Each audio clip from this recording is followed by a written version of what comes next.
வாழ்க்கை ஒரு வட்டம்னு தளபதி ஒன்றும் போகிற போக்கில் சும்மா டைலாக் அடித்து விடல.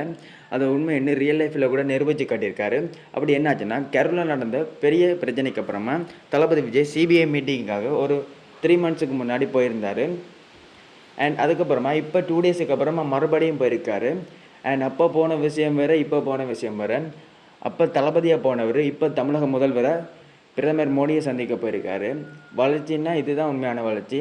75 வருஷ கட்சி ரெண்டையுமே பின்னாடி தள்ளிட்டு ஒரு 2 வருஷ கட்சி ஆட்சியை பிடிக்குதுன்னா அதுக்கு எவ்வளோ பவர் இருக்குன்னு புரியணும்.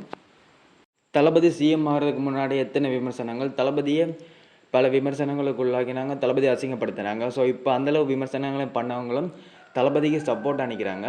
அதாவது தளபதி ஃபேன்ஸால் செய்ய முடியாத எதுவும் இல்லைன்னு மறுபடியுமே நிரூபித்து காட்டியிருக்காங்க.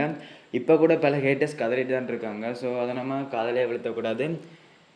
ஜனநாயகம் படத்துக்கு இன்னுமே சென்சார் சர்டிஃபிகேட் வரல. ஸோ இது நமக்கு ரொம்ப சோகமான விடயம் தான். பட் ரொம்ப சீக்கிரத்திலே வந்துடும். ஸோ தளபதி ஃபேனாக இருந்தீங்கன்னா மறக்காம வீடியோக்கு லைக் பண்ணுங்கள், நம்ம சேனலை சப்ஸ்கிரைப் பண்ணிக்கோங்க.